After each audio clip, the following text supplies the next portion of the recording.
Hi learners, welcome back to जिज्ञासा IQ।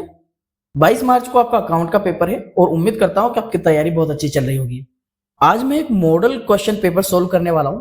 ये एक सैंपल क्वेश्चन पेपर है और एग्जैक्टली आपका जो बोर्ड का पेपर होगा डिट्टो बिल्कुल इसी तरह का आने वाला है, राइट।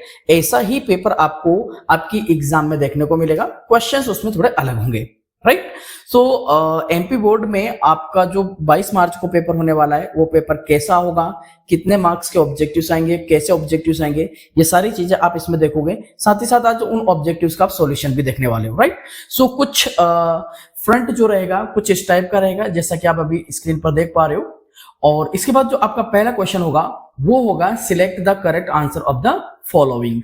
अलावा आपको फिल इन द ब्लैंक्स मिलेंगे, है ना, ट्रू एंड फॉल्स मिलेंगे, मैच द कॉलम्स मिलेंगी, वन वर्ड्स मिलेंगे, राइट।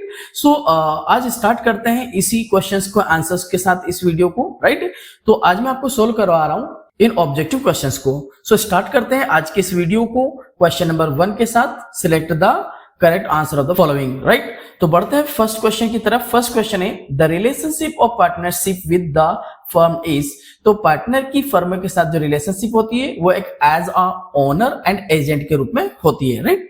बढ़ते हैं नेक्स्ट क्वेश्चन की तरफ। नेक्स्ट क्वेश्चन है गुडविल इज। ठीक है, गुडविल क्या होती है? सी देखा जाए तो गुडविल एक फिक्स्ड एसेट भी है, बट जनरली इसका जो आंसर आप करेंगे वो करेंगे एक आर्टिफिशियल असेट के रूप में, राइट। ये एक इंटेंजिबल असेट भी है, एक फिक्स्ड असेट भी है, राइट। सो इसका जो करेक्ट आंसर यहाँ पे बनने वाला है वो बनने वाला है एन आर्टिफिशियल असेट, राइट। बढ़ते हैं नेक्स्ट क्वेश्चन की तरफ। नेक्स्ट क्वेश्चन है when old ratio is deducted from new ratio. यानी कि जब हमें न्यू रेशियो में से क्या करना होता है, ओल्ड रेशियो को माइनस करना होता है, राइट। तो जब ओल्ड रेशियो को न्यू रेशियो में से माइनस किया जाता है तो ये बन जाता है गेनिंग रेशियो का फॉर्मूला, राइट। बढ़ते हैं नेक्स्ट क्वेश्चन की तरफ। नेक्स्ट क्वेश्चन है सिक्योरिटी प्रीमियम इज। जो सिक्योरिटी प्रीमियम हमें रिसीव होता है, ठीक है, वह फर्म के कंपनी के लिए एक कैपिटल प्रॉफिट है। क्या है? एक कैपिटल प्रॉफिट, ठीक। बढ़ते हैं नेक्स्ट क्वेश्चन की तरफ। नेक्स्ट क्वेश्चन है the balance sheet is called. Balance sheet को पोजीशन स्टेटमेंट कहा जाता है, राइट। नेक्स्ट क्वेश्चन है आइडियल लिक्विड रेशियो इज। तो जो एक लिक्विड रेशियो का जो एक आइडियल अनुपात होता है ना वो होता है 1:1। अगर यहाँ पे लिक्विड की जगह पर हमें करंट रेशियो पूछा जाता तो करंट रेशियो होता है 2:1, राइट। तो करंट रेशियो का भी याद रखे जाना। तो करंट रेशियो का जो आइडियल रेशियो होगा वो होगा 2:1। ये भी एक इंपॉर्टेंट क्वेश्चन है, राइट। तो बढ़ते हैं नेक्स्ट क्वेश्चन की तरफ। नेक्स्ट क्वेश्चन आएंगे आपको fill in the blanks. Fill in the blanks में पहला फिल इन द ब्लैंक्स है to be a partner of a firm the person must have ability of या to, ठीक है। तो एक फर्म में पार्टनर बनने के लिए पर्सन के अंदर कॉन्ट्रैक्ट करने की, कॉन्ट्रैक्ट या एग्रीमेंट, कॉन्ट्रैक्ट या एग्रीमेंट करने की एबिलिटी होनी चाहिए, राइट। बढ़ते हैं नेक्स्ट क्वेश्चन की तरफ। Goodwill is an intangible asset. Intangible asset to earn profit, right.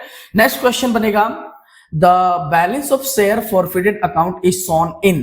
side of the balance sheet। तो यह दिखाई देगा लाइबिलिटी साइड, ठीक है। बैलेंस शीट की लाइबिलिटीज साइड इसे शो किया जाएगा। नेक्स्ट क्वेश्चन है the debentures which can be converted into shares are called ... debentures. तो जिन डिबेंचर्स को शेयर में कन्वर्ट किया जा सकता है उन्हें कन्वर्टिबल डिबेंचर के नाम से जाना जाता है। नेक्स्ट क्वेश्चन है the bank overdraft is treated as current liability. Current liability, right. तो जो बैंक ओवरड्राफ्ट होता है यह करंट लाइबिलिटी होता है। नेक्स्ट क्वेश्चन की बात करें तो नेक्स्ट क्वेश्चन है cash received from the issue of share is ... activity.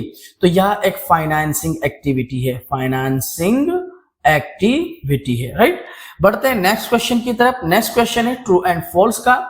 तो पहला स्टेटमेंट है in the absence of partnership agreement the profit is shared in capital ratio. See अगर पार्टनर के बीच में एग्रीमेंट नहीं है, पार्टनरशिप डीड नहीं है, तो इन दैट केस पार्टनर्स में बराबर बराबर प्रॉफिट बटेगा। तो इसीलिए यह स्टेटमेंट बन जाता है गलत, ठीक है, फॉल्स हो जाता है, क्योंकि एग्रीमेंट की अभाव में, ठीक है, कैपिटल के रेशियो में प्रॉफिट नहीं बटेगा। नेक्स्ट क्वेश्चन है registration of partnership is not compulsory. बिल्कुल सही बात है, ट्रू है, ये ट्रू स्टेटमेंट है कि पार्टनरशिप फर्म का जो रजिस्ट्रेशन होता है वह करवाना कंपलसरी नहीं होता है। नेक्स्ट क्वेश्चन की बात करें तो नेक्स्ट क्वेश्चन है revaluation account is prepared when the assets are sold. तो ये एक फॉल्स स्टेटमेंट है, ठीक है। रिवैल्यूएशन अकाउंट तब नहीं बनाया जाता जब असेट को बेचा जाता है, बल्कि जब असेट्स या लायबिलिटीज की वैल्यू में एडजस्टमेंट करना होता है तब रिवैल्यूएशन अकाउंट प्रिपेयर किया जाता है, राइट। तो नेक्स्ट क्वेश्चन की तरफ बढ़ते हैं। नेक्स्ट क्वेश्चन है on dissolution of firm payment made to creditor is debited to realisation account. तो ये ट्रू स्टेटमेंट है ना। नेक्स्ट क्वेश्चन की तरफ बढ़ते हैं। फिफ्थ वाला क्वेश्चन है private company does not issue a prospect. बिल्कुल सही बात है, एक प्राइवेट कंपनी को परमिशन नहीं होती है प्रॉस्पेक्टस जारी करने की या पब्लिक को अपने शेयर्स के लिए इनवाइट करने की, राइट। तो ये ट्रू स्टेटमेंट होगा। नेक्स्ट है depreciation is a non cash item. बिल्कुल ट्रू स्टेटमेंट है, क्योंकि जो डेप्रिसिएशन होता है ये एक नॉन कैश आइटम होता है, राइट। सो बढ़ते हैं नेक्स्ट क्वेश्चन की तरफ। नेक्स्ट क्वेश्चन है मैच द कॉलम का पहला वाला ऑप्शन है आपके पास a current account. See current account का जो मैच बनेगा ये बनेगा यहां पर किसके साथ में, फिक्स्ड कैपिटल मेथड के साथ में, राइट। तो ऑप्शन 1 यहां आ जाएगा, ठीक है। तो पहले का आ जाएगा डी, क्लियर है। तो करंट अकाउंट तब खोला जाता है जब हम फिक्स्ड कैपिटल मेथड यूज करते हैं, ठीक है, कैपिटल अकाउंट बनाने के लिए। तो पहले का आ जाएगा डी, ठीक है। सेकंड आ जाएगा आपका सेकंड है सेक्रीफाइसिंग पार्टनर। सेक्रीफाइसिंग जो पार्टनर होता है उसे क्या करना होता है, उसे कंपनसेशन मिलता है। क्या मिलता है, कंपनसेशन मिलता है। थर्ड की तरफ बढ़े तो थर्ड बन जाएगा आपका, थर्ड है part amount of reserve is. तो ये जो पार्ट अमाउंट ऑफ रिजर्व ई होता है ये जाएगा आपका एग्जीक्यूटर ऑफ डिसीज्ड पार्टनर के पास, राइट। तो यहां पर बन जाएगा तीसरा ऑप्शन, ठीक है। नेक्स्ट की बात करें चौथे की, तो चौथा है आपका ट्रेड पेएबल। सी ट्रेड पेएबल को सन्ड्री क्रेडिटर भी कहा जाता है, तो यह जाएगा चौथा। पांचवे की तरफ बढ़े तो पांचवा है क्रेडिट परचेज। सी क्रेडिट परचेज जो है ये बनेगा आपका क्रेडिटर्स टर्नओवर रेशियो में, ठीक है। तो पांचवा आ जाएगा आपका यहां पर। नेक्स्ट आता है आपका क्या आ जाएगा, छठा डिबेंचर स्टॉक। सी डिबेंचर स्टॉक जो है ना फुल्ली पेड होते हैं, तो यह आ जाएगा 6th पॉइंट। 7th वाले पर चलते हैं तो 7th वाला है reserve capital. Reserve capital capital का वह पार्ट होती है जो कभी भी ना कंपनी के द्वारा मांगी नहीं जाती है, एक्सेप्ट जब कंपनी का को वाइंड अप किया जाता है, ठीक है, उस टाइम पर। तो यहां पर आ जाएगा 7th पॉइंट, राइट। सो इस तरह से ये आपकी बन जाती है टेबल, राइट। नेक्स्ट क्वेश्चन है राइट आंसर इन 1 सेंटेंस या 1 वर्ड, राइट। सो पहला क्वेश्चन है what is the maximum number of members of a partnership firm can have. ठीक है, तो इसका मैक्सिमम नंबर बनेगा 50 और मिनिमम बनेगा 2। नेक्स्ट क्वेश्चन है accounting standard 10 is related to. तो जो अकाउंटिंग 10 है यह प्रॉपर्टी से रिलेटेड है ना, it is related to property.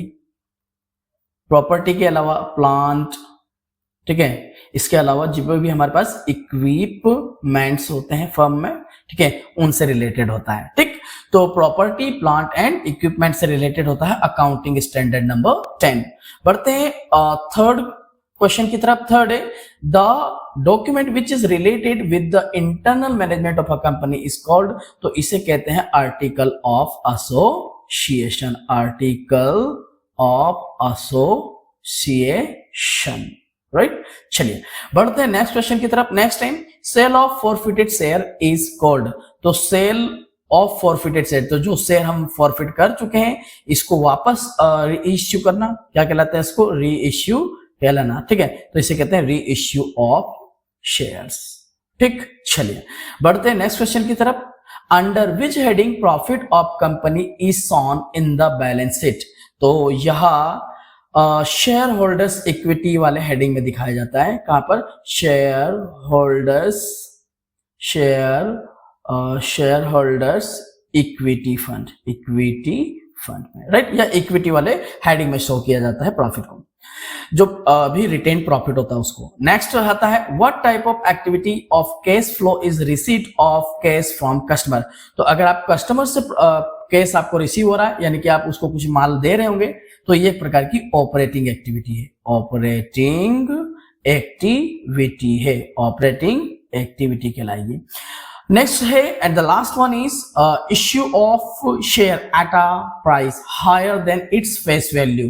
तो अगर किसी शेयर की वैल्यू 100 रुपीज है और उस शेयर को अगर हम 110 रुपीज में अगर इश्यू करते हैं तो 10 रुपीज क्या कहलाएगा, प्रीमियम कहलाएगा। तो इसको कहेंगे अपन issue at premium, issue at premium, right. आज की क्लास में सिर्फ यहीं तक। यदि आप चाहते हैं कि मैं लॉन्ग क्वेश्चन पर भी एक डिटेल्ड वीडियो बनाऊं तो आप मुझे कमेंट सेक्शन में जरूर बताएं। और यदि आपको लगता है कि मेरी मेहनत आपकी थोड़ी भी काम आई है तो प्लीज इस वीडियो को लाइक करें, अपने दोस्तों के साथ शेयर करें और हाँ, चैनल को सब्सक्राइब कर लें